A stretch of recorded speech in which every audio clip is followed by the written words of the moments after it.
Graça e paz, meus irmãos. Eu os convido neste momento a abrir a Bíblia no capítulo 19 do livro de Apocalipse. Apocalipse, capítulo 19, onde está escrito assim: Depois destas coisas, ouvi no céu uma como grande voz de numerosa multidão, dizendo: Aleluia! A salvação e a glória e o poder são do nosso Deus, porquanto verdadeiros e justos são os seus juízos, pois julgou a grande meretriz que corrompia a terra com a sua prostituição, e das mãos dela vingou o sangue dos seus servos. Segunda vez disseram: Aleluia! E a sua fumaça sobe pelos séculos dos séculos. Os 24 anciãos e os 4 seres viventes prostraram-se e adoraram a Deus, que se acha sentado no trono, dizendo: Amém, Aleluia.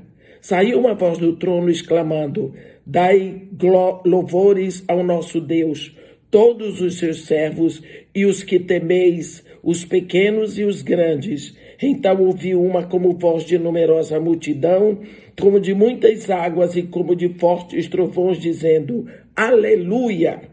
Pois reina o Senhor nosso Deus, o Todo-Poderoso. Alegremo-nos e exultemos e demos-lhes a glória, porque são chegadas as bodas do Cordeiro, cuja esposa si mesma já se ataviou, pois lhe foi dado vestir-se de linho finíssimo, resplandecente e puro, porque o linho finíssimo são os atos de justiça dos santos. Então me falou o anjo: escreve: Bem-aventurados aqueles que são chamados à ceia das bodas do Cordeiro. E acrescentou: são estas as verdadeiras palavras de Deus. Prostrei-me ante os seus pés para adorá-lo. Ele, porém, me disse: vê, não faças isso. Sou conservo teu e dos teus irmãos, que mantém o testemunho de Jesus. Adora a Deus, pois o testemunho de Jesus é o espírito da profecia. Vamos parar aqui no versículo 10. Nós vemos que é a primeira vez que a palavra aleluia ocorre no livro de Apocalipse. Os 4 aleluias refletem o louvor, refletem a adoração a Deus pelo seu caminho justo e perfeito. O primeiro aleluia é uma celebração do julgamento de Babilônia, a deformidade da terra. É uma grande celebração no céu, por isso, celebrando a justiça de Deus. O segundo aleluia expressa a gratidão pela incineração da meretriz.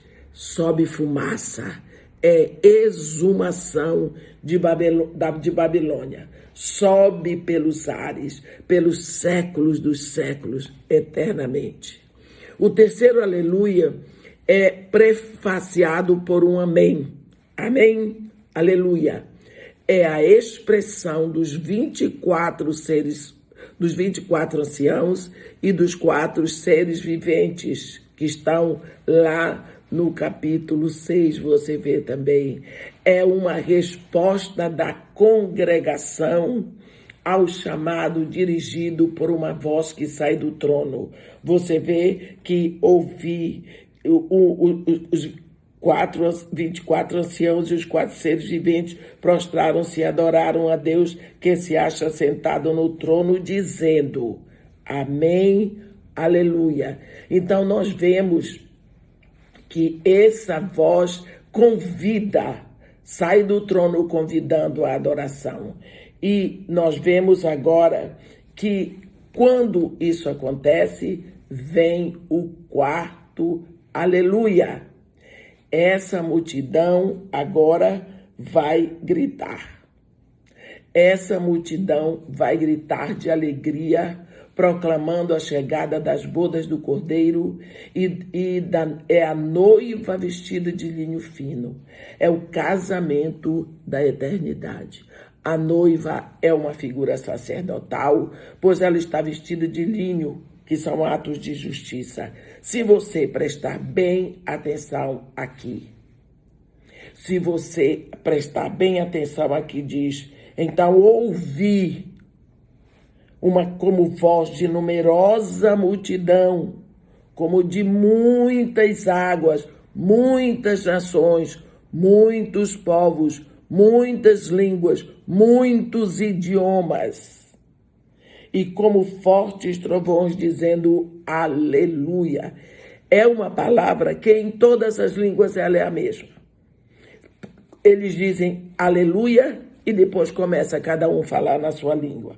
Pois reina o Senhor nosso Deus Todo-Poderoso. Você vê que aqui existe toda a comunicação da terra gritando e a natureza, porque vinham também fortes trovões. Uma grande festa, é muito barulho. Isto é uma cena do arrebatamento, da chegada da noiva. Eles chegam lá, cada um falando no seu próprio idioma, como Jesus Cristo mandou, ide e fazei discípulos de todas as nações. Todas as nações.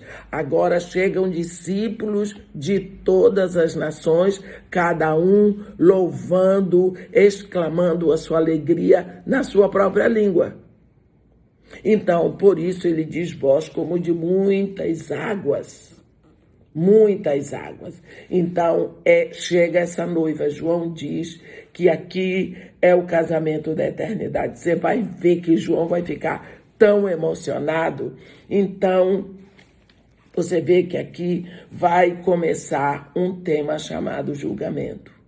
Então, nós vamos ver que João aqui se lembra da ceia, do que aconteceu lá na última Páscoa e da primeira ceia de Jesus com eles. Você lembra quando Jesus disse: tenho ardentemente desejado comer convosco esta Páscoa, porque em verdade vos afirmo que nunca mais a tomarei até que esta Páscoa se realize na eternidade, pois João está vendo tudo agora. João está vendo, ele já vinha, João sabia que o grande caso de Deus é a noiva, é a igreja. Tudo que Deus fez e faz é por causa da igreja. Ele quer uma noiva para seu filho, e essa noiva é uma comunidade santa que será tirada da terra, comprada, redimida pelo sangue do seu filho. E João vê começar Apocalipse no capítulo 4, a voz do céu diz: vem, eu vou te mostrar as coisas que em breve vão acontecer. E do capítulo 4, ele é sugado, ele vai para a sala do trono. E ele descreve toda a beleza do trono. Mas no capítulo 5, a atenção dele se fixa no livrinho que está na mão de Deus. E o cordeiro vai lá, toma o trono. O cordeiro começa a abrir os selos, e no 7º selo vem as 7 trombetas, e na 7ª trombeta vem as taças. Nós já estamos no capítulo 19, e ele não ouviu mencionar a noiva. Cadê a noiva? Onde está a noiva? Precisa ver a noiva. A noiva. João estava procurando a noiva. Quando então, no capítulo 19, vai chegando a noiva e vai chegando fazendo barulho como todo crente, como todo filho de Deus, expressando alegria, expressando adoração. E eles gritam: alegremo-nos, exultemos e demos-lhes a glória, porque são chegadas as bodas do Cordeiro, cuja esposa a si mesma se ataviou, pois lhe foi dado vestir-se de linho finíssimo, resplandecente e puro, porque o linho finíssimo são os atos de justiça dos santos. Nós vamos ver aqui que eles entram em adoração, a revelação. Agora o anjo, no versículo 10, diz a João: olha, João, o que é o coração da profecia é Jesus. João, você vê aqui que o testemunho de Jesus é espírito da profecia. João ficou tão emocionado, tão alegre, que ele, como nós dizemos, desculpa, pagou um mico, prostrei-me ante seus pés para adorá-lo. Ora, João era judeu não se curva para adorar anjo nem homem, pois ele foi lá adorar, ele está confessando. E o anjo disse para ele: ei, não faças isso, sou conservo teu e dos teus irmãos que mantêm o testemunho de Jesus. Adora a Deus, porque o testemunho de Jesus é o espírito da profecia. Vê que coisa linda. E agora nós vemos um momento em que, quando o anjo diz para ele, adora a Deus. O testemunho de Jesus é o espírito da profecia. Mas no versículo de 11 a 16, João começa um tema diferente. João vê o céu aberto. Aberto quer dizer sem nenhum limite. Viu o céu aberto. E eis um cavalo branco. E o seu cavaleiro se chama Fiel e Verdadeiro e julga e peleja com justiça. Os seus olhos são chamas de fogo, na sua cabeça há muitos diademas. Tem um nome escrito que ninguém conhece senão ele mesmo. Está vestido com um manto tinto de sangue, o seu nome se chama Verbo de Deus. E seguiram-nos os exércitos que há no céu, montando cavalos brancos com vestiduras de linho finíssimo, branco e puro.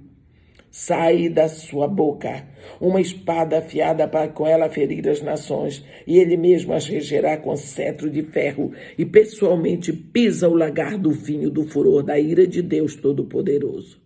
Tem no seu manto e na sua coxa um nome escrito: Rei dos Reis, Senhor e Senhor dos Senhores. Você vê? A igreja chegou, agora a igreja vai, como está escrito aqui, seguiram-no os exércitos que há no céu. A igreja já está lá. Montados cavalos brancos com vestiduras de linho finíssimo, branco e puro. Agora a igreja segue. Todos os filhos de Deus montados em cavalos, seguindo o irmão mais velho, seguindo o primogênito, seguindo o primeiro filho de Deus. Vão todos seguindo, cavalgando pelos céus. É uma cena de começo de julgamento. E um cavalo branco, seu cavaleiro não é como aquele cavaleiro do selo. Quando abre o primeiro selo, vem aquele cavalo branco, com aquele cavaleiro que só tem arco na mão. Ele vai receber uma coroa, e é aquele falso evangelho. Este nome, ele não recebe uma coroa porque ele é monarca, ele já vem com todos os diademas. As cenas nesse capítulo mudam rapidamente, você viu, do casamento para a guerra. Porque a igreja chegou, não é? Já casou. E nós vemos o Senhor Jesus vestido vitoriosamente, chefiando o exército dos céus, a sua igreja, contra a besta e contra o falso profeta. A batalha termina com esses dois inimigos atirados num lago de fogo e enxofre, e os seus seguidores serão destruídos pela espada de Cristo. Nós vemos aqui o nome que está escrito na sua coxa, que ninguém conhece, porque seu nome é por demais maravilhoso. Nome acima de todo nome. Nome diante do qual todo joelho se dobra nos céus, na terra e debaixo da terra. Eu fico particularmente muito impressionada o quanto as pessoas usam o nome Jesus. Tudo diz assim: em nome de Jesus. Por favor, em nome de Jesus. Olha o nome que você está usando. Deus diz: não terei por inocente quem usar o meu santo nome em vão. E Jesus é o quê? É o nome, é a palavra de Deus, é o nome de Deus. Jesus significa Jeová que salva. e lhe porás, o anjo disse para Maria, e lhe porás o nome de Yeshua, Jesus em português, porque ele salvará os seus irmãos. Então nós precisamos usar o nome de Jesus com muito temor, com muita honra, com muito respeito. Nós precisamos disso. E nós vemos que esse nome escrito que ninguém conhece, quer dizer que ninguém chega ao final da compreensão, porque o nome é maravilhoso demais. Ele está vestido de um manto tinto de sangue, sangue dos inimigos, como nós vemos aqui em Isaías 61. Eu vou ler para vocês o que está escrito, Isaías 61, de 1 a 4. O Espírito do Senhor Deus está sobre mim, porque o Senhor me ungiu para pregar as boas novas aos quebrantados, enviou-me a curar os quebrantados de coração, a proclamar libertação aos cativos e a pôr em liberdade os algemados, a apregoar o ano aceitável do Senhor e o dia da vingança do nosso Deus, a consolar todos os que choram e a pôr sobre os que em Sião estão de luto uma coroa em vez de cinzas, óleo de alegria em vez de pranto, veste de louvor em vez de espírito angustiado, a fim de que se chamem carvalhos de justiça plantados pelo Senhor para a sua glória. Edificarão os lugares antigamente assolados, restaurarão os de antes destruídos e renovarão as cidades arruinadas, destruídas de geração em geração.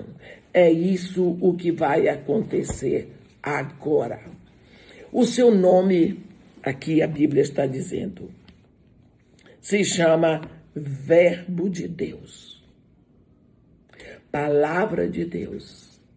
É a palavra de Deus que está vindo para julgar. Seguida pelo exército do céu, todos vestidos de branco. Preste atenção aqui. A palavra de Deus nasceu, é Jesus. A palavra de Deus é pregada. A palavra de Deus vai à cruz, a palavra ressuscita, a palavra está assentada ao lado de Deus em majestade.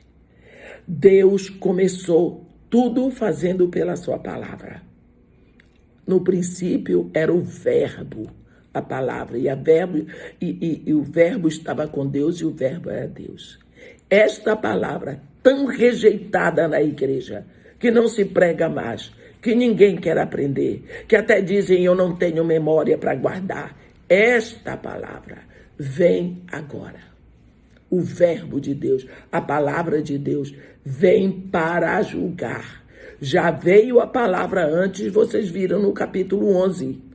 E foi morta, e o cadáver foi exposto na praça.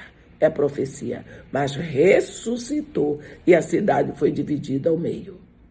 E esta palavra é seguida por um exército do céu, todos vestidos de branco, todos aqueles que amaram a palavra, que viveram pela palavra, que deram testemunho da palavra, que pregaram a palavra, que receberam, que se alimentaram da palavra. No versículo 15, está dizendo que sai da sua boca uma espada afiada para com ela ferir as nações. E ele mesmo as regerá com cetro de ferro e pessoalmente pisa o lagar do vinho do furor da ira do Deus Todo-Poderoso. Aqui da sua boca sai uma espada afiada para com ela ferir as nações. A palavra de Deus, como está escrito em Hebreus, é viva e eficaz, e ela é mais cortante do que uma espada de 2 gumes, e ela vai lá dentro para separar a alma do espírito, juntas e medulas. Ela é apta para discernir os pensamentos e os propósitos do coração. A palavra de Deus é viva, viu? Ela trabalha sozinha, aí agora ela vem montada num cavalo branco, para ferir, para julgamento. Este Vem aqui uma cena de Armagedon, quando as montanhas do Megido novamente vão presenciar matança como nunca viram. Você lê a mesma coisa, a mesma cena que o anjo mostra aqui, ele mostra a Ezequiel no capítulo 39, onde está escrito lá em Ezequiel, aqui você vê, versículo 19. Não, versículo 17. Vi um anjo posto em pé no sol e clamou com grande voz, falando a todas as aves que voam pelo meio do céu: vinde, reuni-vos para a grande ceia de Deus, para que comais carnes de reis, carnes de comandantes, carnes de poderosos, carnes de cavalo e de seus cavaleiros, carnes de todos, quer livres, quer escravos, tanto pequenos como grandes. E vi a besta e os reis da terra com os seus exércitos congregados para pelejarem contra aqueles que estavam montados no cavalo e contra o seu exército. Mas a besta foi aprisionada e com ela o falso profeta, que, com os sinais feitos diante dela, seduziu aqueles que receberam a marca da besta e eram os adoradores da sua imagem. Os dois foram lançados vivos dentro do lago de fogo que arde com enxofre, e os restantes foram mortos com a espada que saía da boca daquele que estava montado no cavalo, e todas as aves se fartaram das suas carnes. Você lê a mesma cena em Ezequiel 39, do versículo 17 até o 22. Você veja o que é a palavra de Deus. Foram mortos, julgados, todos pela palavra de Deus. Não brinque com a palavra de Deus. Receba, leia, guarde a palavra de Deus, porque é ela que rege tudo. Tudo o que existe foi feito por essa palavra. Tudo o que sobe é por essa palavra. Essa palavra é eterna. Amém. Que Deus nos abençoe e nos guarde. Um grande abraço.